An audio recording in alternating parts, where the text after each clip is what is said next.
How would I like to bless the space? Yes, how would you like to bless this space? Ooh, how would I like to bless this space? I didn't realize that was the question. How would I like to bless this space?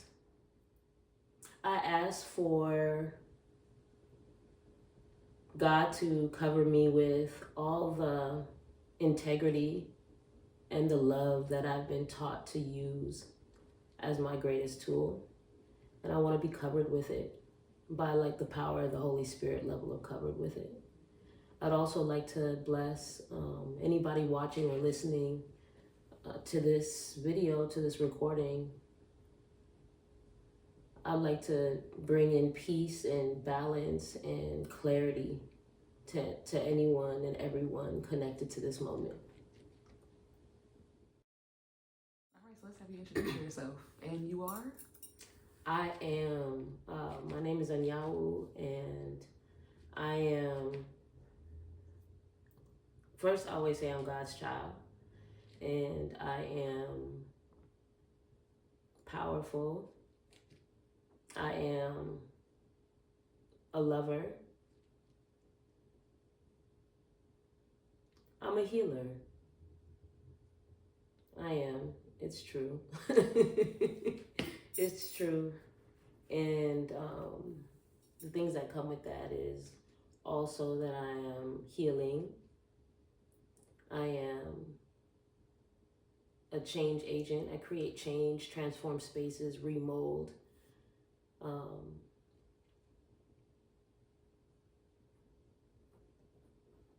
And I am present. Yeah. For anyone who may be wondering, what is it that is the thing that, caused this video? Why are you here, apologizing for the way you've been presenting yourself or the way that you've shown up? What's the cause of that?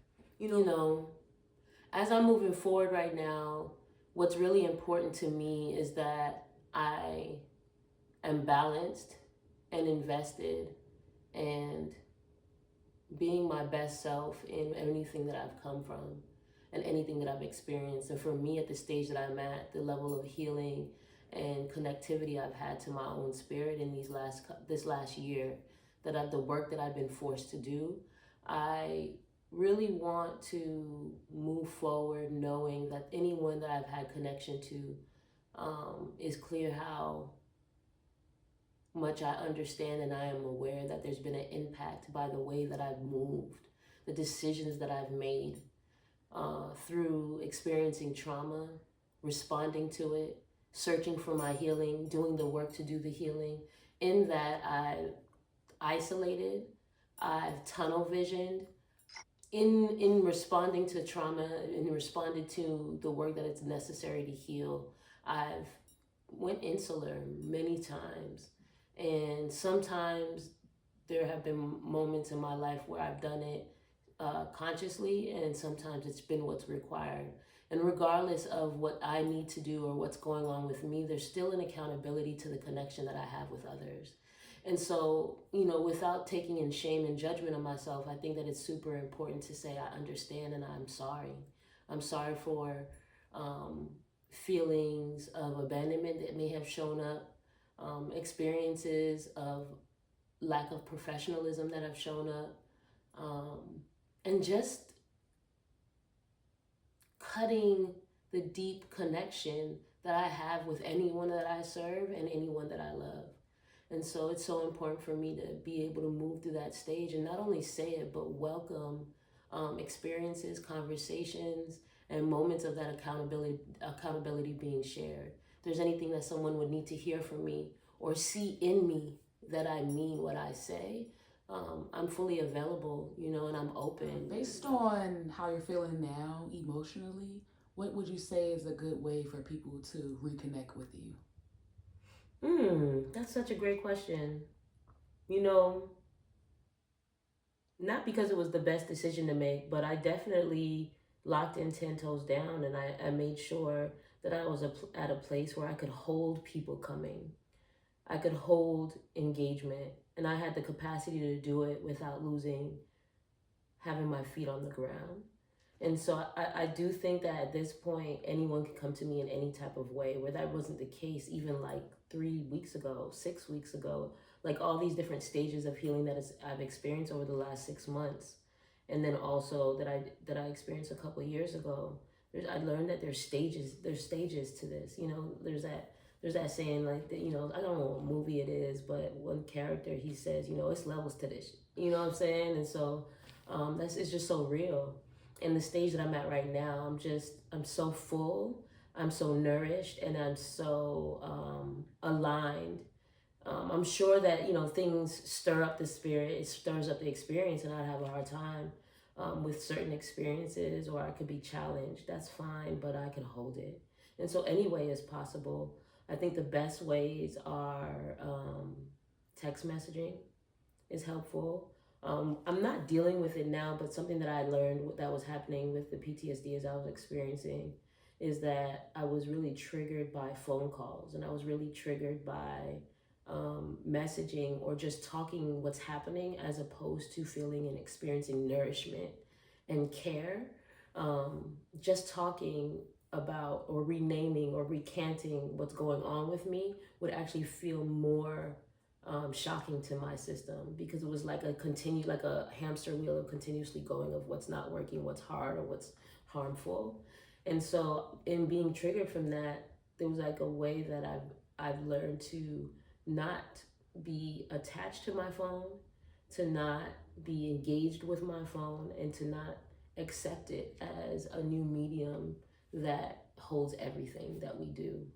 And I think I was really holding on and attached to what my experience was growing up before we had all these gadgets, where people just connected. People were just in deep relationship with each other, to where you talk to someone every few days. The connectivity actually was more nourished and even bigger than what's going on now, where we're always on our devices. And all of that was just always too stimulating for me. And I have a story behind that happened, that started at a really young age, that intensifies this experience. And so I think that's one of the big things that's just impacted my relationships over time. And now I've done this work to understand what's going on with me, where it's coming from, and where I could be headed with my new understanding. And so I'm just leaning in on that and exercising those muscles and doing that type of work. So I would say, come, talk to me, reach out, and help me stretch, help me grow in that way, and help me be more accountable to the possibility of not having old patterns be the thing that I use to protect myself. And for anyone who may be wondering, what is it that is the thing that, caused this video? Why are you here, apologizing for the way you've been presenting yourself, or the way that you've shown up? What's the cause of that? Over the course of this last decade, actually, how I am in life and how I move through the world socially, it's just been, to a certain degree, deteriorating over time. And the beginning of that was my experience of surviving gun violence. There was a time in 2012 where I was shot 3 times. And that iteration of experience was, I was so deeply connected to the people that I cared about in the community of Oakland and in Cali, in the Bay Area. And at that time, when I responded to what it meant to really take care of myself, subconsciously I was disappearing more and more from a social stratosphere. And it's not really about showing up and flexing and looking good. I think anyone that knows me knows that no matter what space I'm in, I'm always in deep relationship. And so that started to really not be nourished, not be taken care of. The hygiene, my spiritual and emotional hygiene, was really just deprived. It was thirsty, and I didn't really know how to notice that it was happening in the first place. And then I also wasn't able to handle the impact and how I saw people respond to me not being as available and not being as much of myself around connectivity. Of course, one-to-one, when I see people, when I'm with them in physical space, that's the case.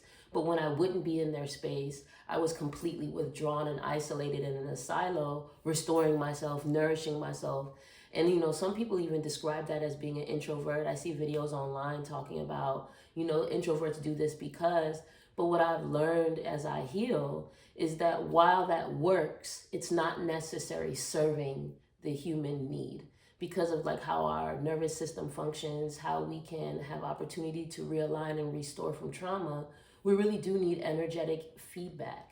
so that the energy keeps being fluid and it keeps moving and it doesn't get stagnant in our systems. And so that's why we're probably so exhausted every time we want to restore. And so what I've learned is, what does it mean to stretch myself past the vulnerability stage that doesn't feel good so I can get to the vulnerability stage that does.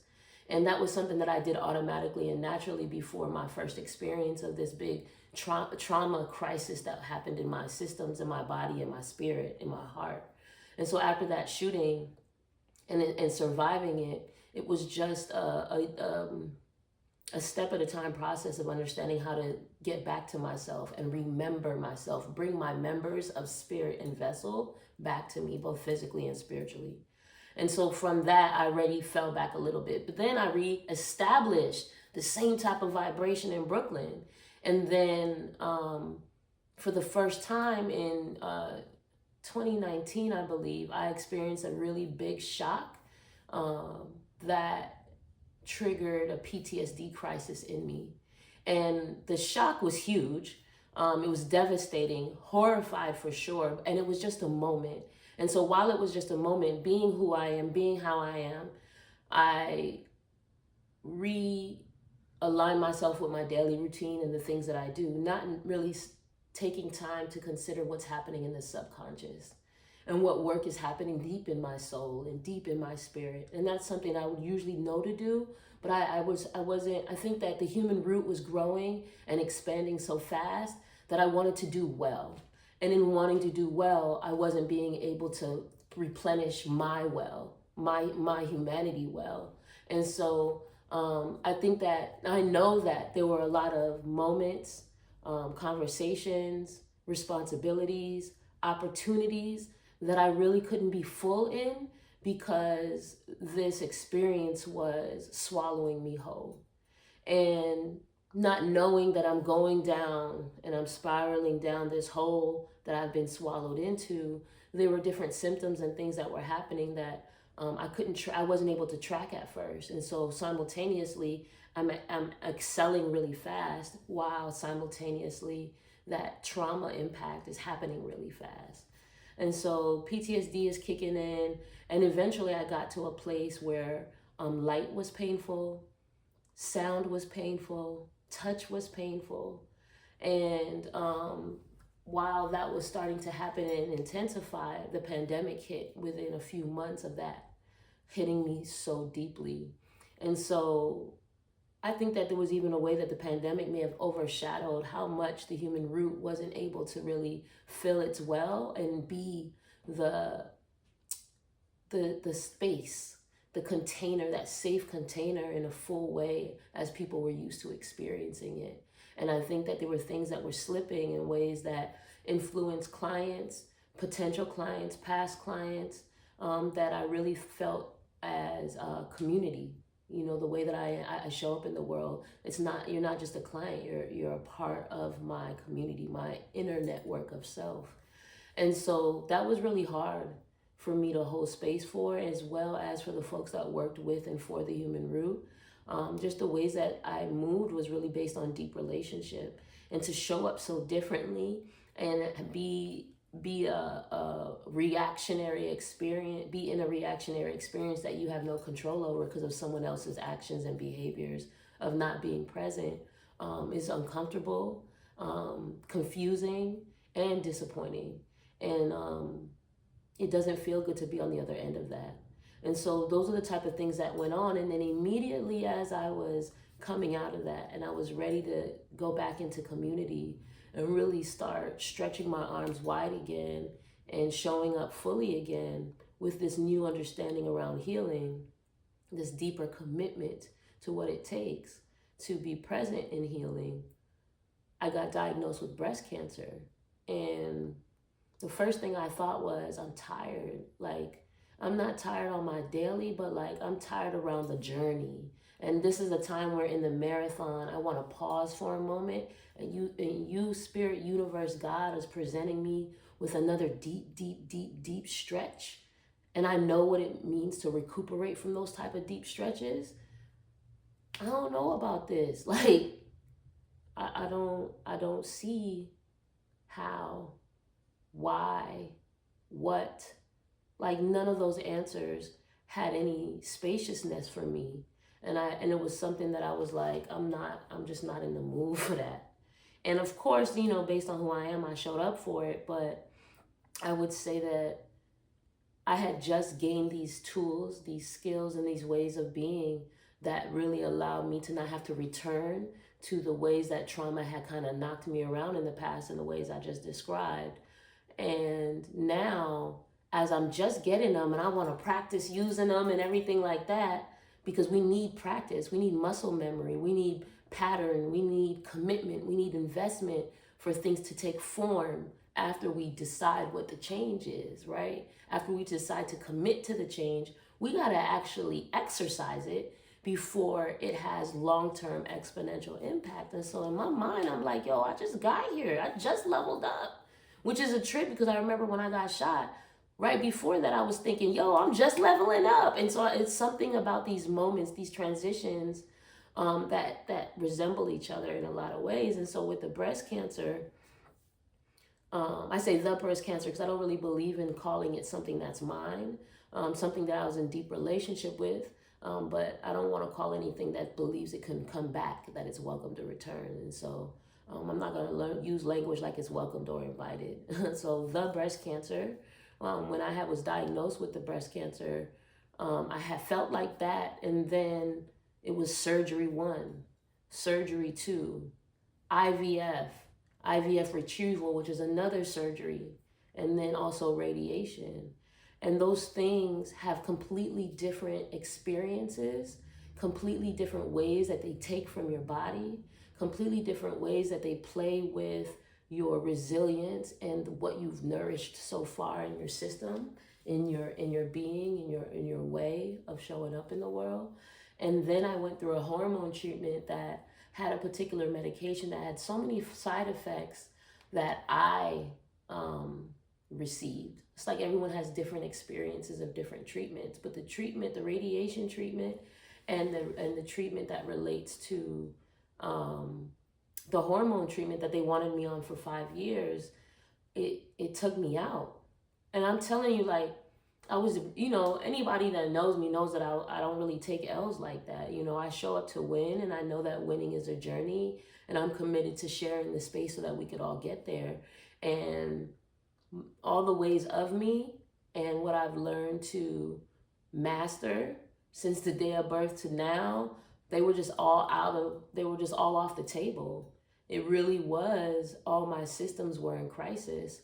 The radiation just like took away from my physical system, and my bone structure system was really suffering as well. And then the hormone treatment, the chemicals in that brought on an experience of depression that when I said that it got seated in me, it ate me up.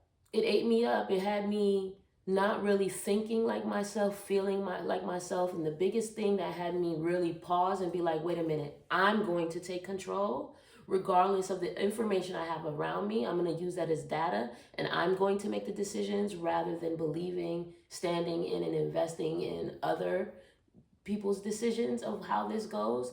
I'm going to take power in my health, and we're going to do this in a way that makes sense for how I'm responding, because I'm not being seen. And so when that happened, because all type of things was happening, like I hadn't had any income, I was about to be evicted out of my home. Sheriff's department showed up. I couldn't get up off the couch physically, emotionally, or spiritually. And the final straw was I couldn't hear God.